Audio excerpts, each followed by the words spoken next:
Hello student, welcome back my YouTube channel vision coaching classes में आप सभी का स्वागत है।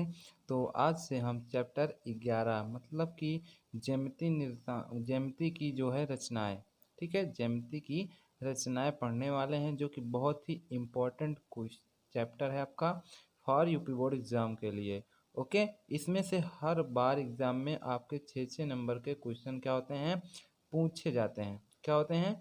पूछे जाते हैं। तो मैं इसको नेक्स्ट वीडियो में प्रूफ भी दिखाऊंगा।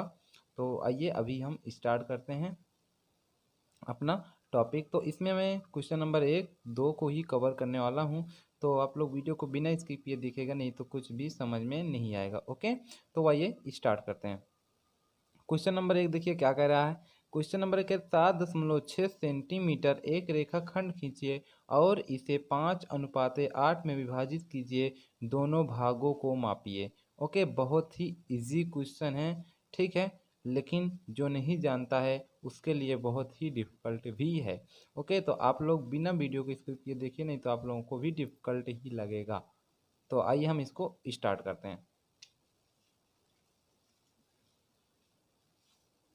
तो सबसे पहले हम क्या इसमें क्या बोला है, सबसे पहले इसमें बोला 7.6 सेंटीमीटर का एक रेखाखंड खींचिए। तो हम खींच लेते हैं गोला और मतलब पटरी और प्रकार की सहायता से, पटरी की सहायता से। कितने सेंटीमीटर को पूछा है? 7.6। तो सबसे पहले हम 7 खींच लेते हैं, 7.6 देखते हैं। ये हो गया हमारे यहाँ से 7। ओके, 7 हो गया। अब बोला 7.6, तो 7.1, 7.2, 7.3, देखिए 7.1, 2, 3, 4, ये बड़ी लाइन हो गई 5, इसके बाद 6, मतलब यहाँ तक आ गया। ये हो गया 7.6। ठीक है, तो एक लाइन हमने खींच लिया कितने का, 7.6, जो कि हमने लाइन को मान लिया क्या, ए और बी। ये लाइन कितने की है? 7.6 सेंटीमीटर की है। ओके, आई होप आपको इतना समझ में आ गया होगा। अब देखिए इसमें हमको क्या बोला है कि 5:8, 5:8 को इसको क्या करिए, विभाजित करिए। तो बहुत ही इजी कॉन्सेप्ट है। सबसे पहले 5:8 हमको बोल दिया, तो आपको करना क्या है, मैं यहाँ पे आपको बता देता हूँ। तो सबसे पहले 5 प्लस आपको 8 करना है, मतलब 8×5 कितना हो गया आपका 13।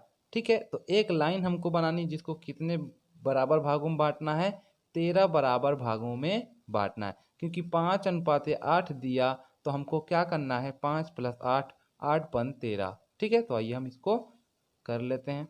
तो इसको हमको कुछ करना नहीं है, बस एक सीधी न्यून कोण बनाती हुई एक रेखा खींचना है। ठीक है, न्यून कोण मतलब 90 अंश से कम, इतना तो आपको पता ही होगा, आप लोग 10 में पहुंच गए हो।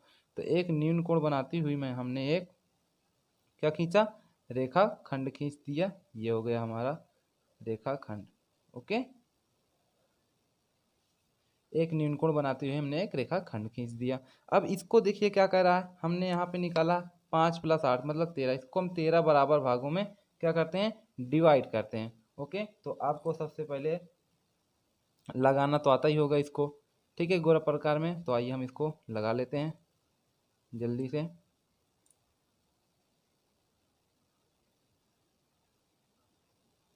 तो देख लीजिए हमारा गोला प्रकार लग गया है पेंसिल। और इसको सबसे पहले हम कितने कितने बराबर भागों में बांटना है, 13। ओके, 13। तो यहाँ पे हम कर दिए पहला, हमारा हो जाएगा पहला 1,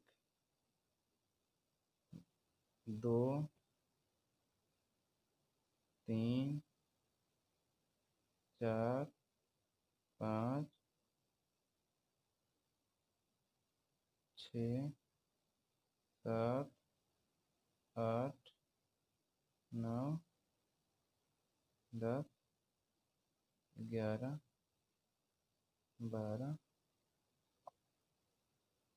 13। ओके, कितना हो गया, 13। तो यहाँ पे जो नहीं बना उसको मैं यहाँ पे बना देता हूँ एक बार। अब गिन लेते हैं कितना हुआ है यहाँ पे, 1, 2, 3, 4, 5, 6, 7, 8, 9, 10, 11, 12, 13। ओके, कितना हो गया हमारा, 13। आप देख सकते हैं फिर से एक बार यहाँ पे, 1 हो गया, 2 हो गया, 3। तो यहाँ पे हम इसको मान लेते हैं, आपको एकदम स्पष्ट दिखाई देगा। ये हो गया हमारा A1 मान लेते हैं, ये हो गया हमारा A2, A3, A4, A5, A6, A7, A8, A9, A10, A11, A12 और ये A13। ओके, कितना हो गया? 13। तो हमारा हो गया 13। आई होप आपको भी इतना समझ में आ गया होगा।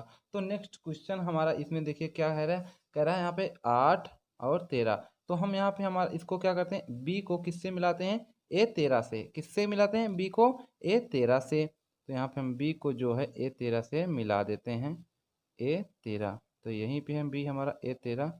तो ये देखिए हमारा बी जो है हमारा A13 हो गया। ओके, सॉरी वहाँ पे मेरा बाहर चला गया, आपका बाहर नहीं जाना चाहिए, ठीक है। तो ये हो गया हमारा A13। आई होप आपको समझ में आ गया होगा। दूसरा अब हम क्या करते हैं, इसके एकदम समांतर, किसके? इस वाली लाइन के एकदम समांतर हम किसको मिला देंगे? A5 को। आपको समझ में आ गया होगा मैं क्या कर रहा हूँ? A5। A5 हमारा कहाँ है? ये है। तो ये हमारा मिल जाएगा A5। A5 यहाँ पे कटा, ये हो गया हमारा A5। ओके, अब ये जहाँ पे कटा इसको हम कुछ मान लेते हैं, O मान लीजिए। आप O मान लीजिए, V मान लीजिए, आपको चाहे जो भी मानना है, ठीक है। आगे मैं आपको इस तरह का नहीं आता, मैं इसको एक ट्रिक भी बता दूंगा आपको, आप वहाँ से इसको बहुत आसानी से क्या कर सकते हो? हल कर सकते हो। ओके, इतना हो गया। अब आइए हम नेक्स्ट क्वेश्चन को, मतलब अब इसका हम क्या कर लेते हैं? रचना। तो अब देखिए इसको रचना हमको करना है, रचना के बाद इसको हमको क्या करना है? सत्यापित कर देना है बस, कि हाँ हमारा क्या है, इतना अनुपात है, इतना है। आई होप आपको मेरी बात समझ में आ रही होगी, मैं आपसे क्या कह रहा हूँ। तो आइए हम इसको रचना में सॉल्व करते हैं। रचना के चरण में आप इतना समझिए कि रचना के चरण में हमको क्या लिखना है। रचना के चरण में आपको इतना लिखना है, आपने जैसे जैसे इसको किया है आपको वैसे लिखना है। ओके, रचना के चरण। तो रचना के चरण में सबसे पहला स्टेप आपने क्या किया, उसको लिखना है, ठीक है। तो मैं इसको थोड़ा फास्ट में लिखता हूँ। सबसे पहले मैंने क्या किया, ए बी बराबर 7 सेंटीमीटर की एक रेखा खींचा। तो यहाँ पे मैं लिखता हूँ ए बी बराबर 7.6 सेंटीमीटर का एक रेखाखंड खींचा, एक रेखाखंड खींचा, ठीक है। दूसरा मेरा क्या है, उसके बाद दूसरा मैंने क्या किया, ए को केंद्र मानकर एक न्यून कोण बनाती हुई एक लाइन ए, इसको यक्स मान लीजिए, क्या इसको यक्स मान लेंगे, तो हमने ए यक्स रेखा खींचा, ठीक है। तो दूसरा हम ए को केंद्र मानकर, ए को केंद्र, ए को केंद्र मानकर, ए को केंद्र मानकर ए यक्स एक रेखा खींचा, एक रेखा खींचा, ठीक है।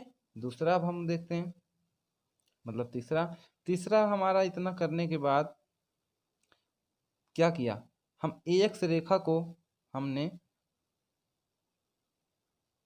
आपको अपने भाषा में ये जितना रचना है अपने भाषा में लिखना है, और इतना अच्छा से लिखना है कि एग्जामिनर पढ़ने के बाद ये फिगर ऑटोमेटिक बना ले, ठीक है। हमने ए एक्स रेखा को, ए एक्स रेखा को 13 बराबर भागों में क्या किया, काटा या विभाजित किया। ओके, काटा या विभाजित किया, ठीक है। आप यहाँ पे लिख सकते हैं 5 + 8 बराबर 13, जो इस प्रकार है, जो इस प्रकार है। ओके, कैसे है आप देख लीजिए, A1 कामा A2 कामा A3 कामा, पूरा लिख नहीं पाऊंगा यहाँ पे, टाइम लग जाएगा, A dot dot dot A13। Okay, अब चौथा देख लीजिए हम क्या लिखते हैं।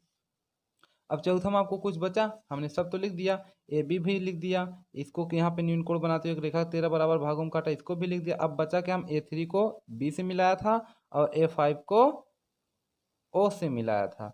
ओके, या फिर आप इसको लिख लिए A3 करें A13 को किससे मिलाया, बी से मिलाया, ठीक है। इतना हो गया। और पांचवा आपका जो पॉइंट बनेगा, अब A5 मतलब A3, यहाँ पे A3 कर रहा हूँ, सॉरी, A13 कामा बी, इसको लिख लीजिएगा, ठीक है। A13 कामा बी के समांतर बी के समांतर, बी के देखिए ये जो लाइन एकदम बी के समांतर है कि नहीं, देखिए समांतर है ना, तो बी के समांतर एक रेखा A5, आप देख लीजिए क्या हमारा A5 और O खींचा, तो यहाँ पे लिख सकते हैं A5 O खींचा। ठीक है, इस प्रकार आपका ये हो गया। ठीक है, कंप्लीट। तो यहाँ पे अब आपका रचना हमने क्या कर दिया, कंप्लीट कर दिया। तो आप यहाँ पे लिख सकते हो क्या, A13 समांतर है किसके, A5 ओके। ओके, अब देखिए यही हमको बनाना था, यही हमको करना था, मैं आपको बताना था, आपका ये कोई आंसर हो गया। लेकिन आइए हम इसका थोड़ा सा सत्यापन भी देख लेते हैं। क्या देखते हैं, सत्यापन। तो सत्यापन हम आपको यहीं पे दिखा देते हैं। इसका सत्यापन मतलब औचित्य। ओके, सत्यापन। ठीक है, अब देखिए आपको सबसे पहले इसमें समांतर ढूंढना है। समांतर मतलब आप देखिए किसके कौन से समांतर है, A13 कामा बी के समांतर कौन सी लाइन है, A5O। ओके, यही समांतर है। तो यहाँ पर हमको लिखना पड़ेगा, सबसे पहले आपको समांतर जो उसको लिखिए A13 बी समांतर है A5। ओके। ओके, अब इसमें देखिए सबसे बड़ी भुजा इसमें क्या है, इसमें सबसे आपकी बड़ी भुजा क्या है, ए बी है, तो ए बी हो गया, ए बी। अब उससे बटे इसके बटे छोटी भुजा क्या है, देखिए सबसे बड़ी भुजा ए बी, उससे छोटी भुजा ए ओ है, तो हमारा ए ओ हो गया बराबर। अब सेम इसमें भी देखना, सबसे बड़ी भुजा क्या है आपका यहाँ पे, बोलिए ए, बोलिए बोलिए, हाँ एकदम सही आप बता रहे हैं, बोलिए बताइए बताइए। आपका ए ओ मतलब आप यहाँ पे इस तरीके से भी लिख सकते हो। नंबर एक आप यहाँ पे देख लीजिए, आपका A5, तो इसके समांतर आपको हो जाएगा A5 बटे क्या हो जाएगा, A5 से 13। आपको इतना समझ में आ ही गया होगा। तो आपका यहाँ पे इस तरीके से लिख सकते हो A5, सॉरी 1 से A5 बटे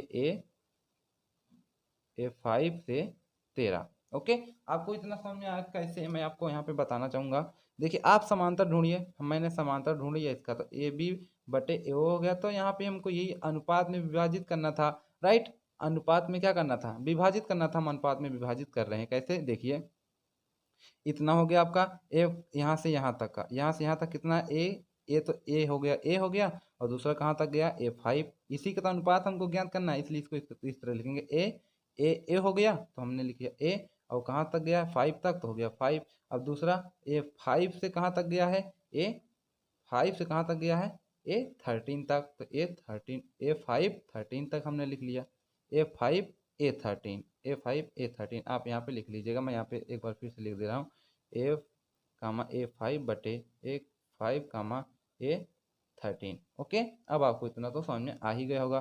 तो ए बी बटे ए ओ हो गया। अब आपको A5 से क्या करना, A5 से कितनी है, कितना कटा है इसको गिन लीजिए। A5 से 1 2 3 4 5 हो गया, कितना हो गया 1 2 3 4 5 हो गया। तो यहाँ पर हमारा हो गया 5 बटे, अब A5 से यहाँ पे गिन लीजिए A13 था, तो 1 2 3 4 5 6 7 8, तो कितना हो गया 8 हो गया। तो मतलब हमारा ए बी बटे ए ओ का अनुपात क्या आ गया, 5/8। तो यहाँ पे हमारा 5:8 हो गया कि नहीं, बताइए। यही हमको सिद्ध करना था, यही हमारा आंसर हो गया। तो यहाँ पे लिख सकते हैं औचित्य, हमारा जो सत्यापन है यहाँ पे क्या है, सत्य है।